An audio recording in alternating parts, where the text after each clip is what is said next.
Kumusta mga kasaliksik? May ulat mula sa isang military intelligence source ng Ukraine na nagsasabing ang Russia ay bumubuo ng isang unit na binubuo ng 3,000 sundalo na taga North Korea. Ito ay nagpapahiwatig ng mas malalim na alyansa sa pagitan ng Pyongyang at Kremlin. Gayunpaman, wala pang ebidensyang nakita sa Far East ng Russia ukol dito at mariing itinanggi ni Kremlin spokesperson Dmitry Peskov ang pagkakaroon ng North Korean involvement sa nangyayaring digmaan. Sa kabila nito, hindi may tatanggi ang lumalalim na kooperasyon sa pagitan ng Moscow ng Russia at Pyongyang ng North Korea nitong mga nakaraang buwan. Kamakailan lamang, ipinadala ni North Korean leader Kim Jong-un ang isang mensahe sa kaarawan ni Russian President Vladimir Putin kung saan tinawag niya itong pinakamalapit na kasama. Nababahala naman si Ukrainian President Volodymyr Zelensky sa posibleng pagsali ng North Korea sa digmaan.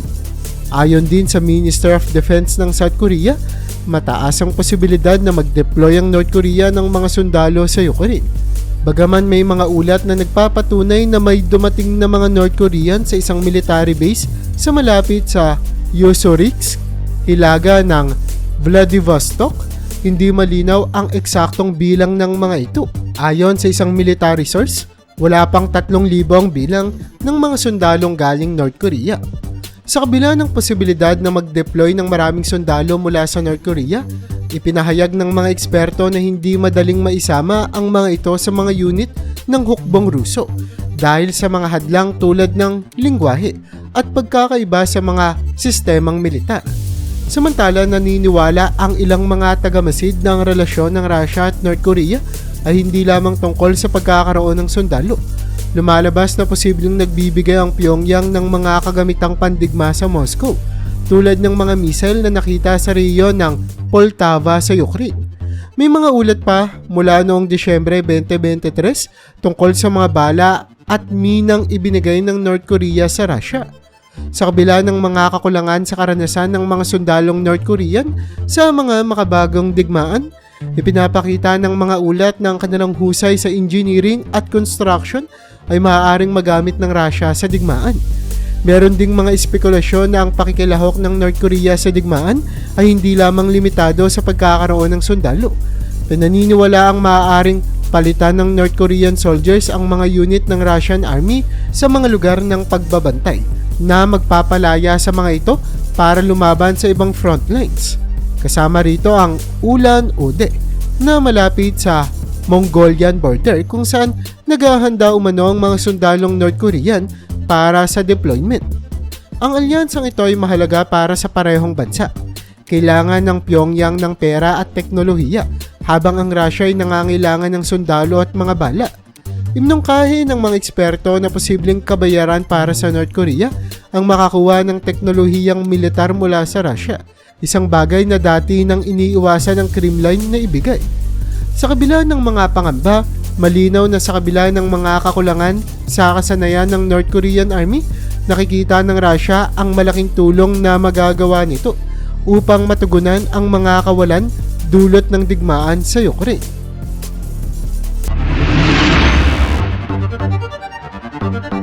Ilang mataas na opisyal mula sa Kyiv at Seoul ang nagkumpirma na may mga military engineer mula sa North Korea ang tumutulong na nga sa Russia sa kanilang pag-atake sa Ukraine gamit ang ballistic missiles.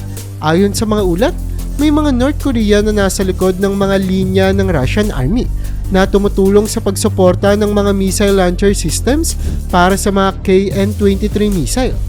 Noong nakaraang taon, bumisita si Kim Jong-un, ang leader ng North Korea, sa Russia para sa isang summit kasama si Vladimir Putin. Dito ay pinalalim ang kanilang relasyon sa pamamagitan ng isang lihim na kasunduan sa armas. Ang mga bala mula Pyongyang ay nagbigay daan sa mga puwersa ng Russia na magpatuloy sa kanilang mga laban sa silangang bahagi ng Ukraine nitong nakaraang summer. Ayon sa ulat, hindi lamang mga kagamitan ang ibinigay ng North Korea. May ilang mga North Korean ang nasawi sa isang missile strike ng Ukraine malapit sa Donetsk, isang lugar na hawak ng mga Russian ayon sa mga opisyal mula South Korea at Ukraine. Hindi malinaw kung ang mga nasawi ay mga engineers o iba pang mga sundalo galing sa North Korea. Kung totoo nga ang pagkakaroon ng mga North Korea na tumutulong sa Russia sa labanan, ito ang unang pagkakataon na may mga sundalo mula sa ibang bansa na opisyal na sumuporta sa Moscow sa digmaang ito. Ayon sa South Korean Defense Minister na si Kim Yong-hoon, may mataas na posibilidad na may mga opisyal na North Korean na sumali sa laban at nasawi sa naturang pag-atake. Idinagdag ni Andriy Kovalenko, pinuno ng Ukraine Center for Countering Disinformation, na may ilang North Koreans na nasawi sa Russia. Ayon sa kanyang post sa Telegram, ang nasabing grupo ay bahagi ng National Security and Defense Council ng Ukraine. Samantala, inanunsyo ng militar ng Ukraine na kanilang winasak ang mga bala ng North Korea sa isang imbakan sa rehiyon ng Bryansk, malapit sa borders ng Ukraine. Ang KN-23 missile na ginamit ng Russia sa laban ay unang sinubukan noong 2019 at may kakayahang tumama sa layo ng 280 miles. Dala ang isang 500 kilo warhead. Nagbigay naman ng komento si Lim Il-chul, isang eksperto mula sa Institute for Far Eastern Studies sa Seoul, na ang pagsali ng North Korea sa digmaan ay nagbibigay sa kanila ng pagkakataon upang subukan ang kanilang mga armas at magkaroon ng karanasan sa aktwal na labanan. Malaking bahagi din ng kasunduan ang pagtulong ng Russia sa programa ng spy satellite ng North Korea. Bagaman patuloy na itinatanggi ng Moscow at Pyongyang ang mga ulat ng bentahan ng armas, patuloy namang ipinapakita ng kanilang mga lider ang paglakas ng kanilang alyansa. Ang pagbibigay ng mga armas at kagamitan ng North Korea sa Russia ay isang estratehiyang sinusundan ng Pyongyang upang labanan ng Western hegemony and imperialism kasama ang China. Ang kanilang estratehiya ay nagkaroon ng bunga noong Marso nang gamitan ng Russia ang veto laban sa UN Security Council upang wakasan ang UN monitoring sa paglabag sa mga parusa na tinanggap ng Pyongyang. Ayon sa ulat, noong Oktubre 15, tinatayang 18 sundalo ng North Korea ang tumakas mula sa kanilang mga pwesto sa Kursk at Bryansk, dalawang rehiyon sa Russia na malapit sa borders ng Ukraine. Ang impormasyon ay nagmula sa mga hindi pinangalanang opisyal ng intelligence. Lumala ang pagkabahala sa ugnayang militar ng Russia at North Korea. Nitong Oktubre 13, sinabi ni Pangulong Volodymyr Zelensky ng Ukraine na may plano ang Russia na palakasin ang kanilang pagsalakay sa Ukraine ngayong taglagas sa tulong ng mga sundalo mula sa North Korea. Ayon sa isang diplomat mula sa kanluran, nagpadala na ang North Korea ng hindi lang 3,000 kundi 10,000 sundalo sa Russia upang suportahan ang digmaan nito laban sa Ukraine. Samantala, ang pagtakas ng mga sundalo ay nangyari mga 7 kilometro mula sa hangganan ng Ukraine. Ayon nito sa mga ulat, hindi pa malinaw ang dahilan ng kanilang pagtakas ngunit kasalukuyang hinahanap sila ng mga sundalo ng Russia. May mga ulat din na sinusubukan ng mga commander ng Russia na itago ang insidente mula sa kanilang mga superior.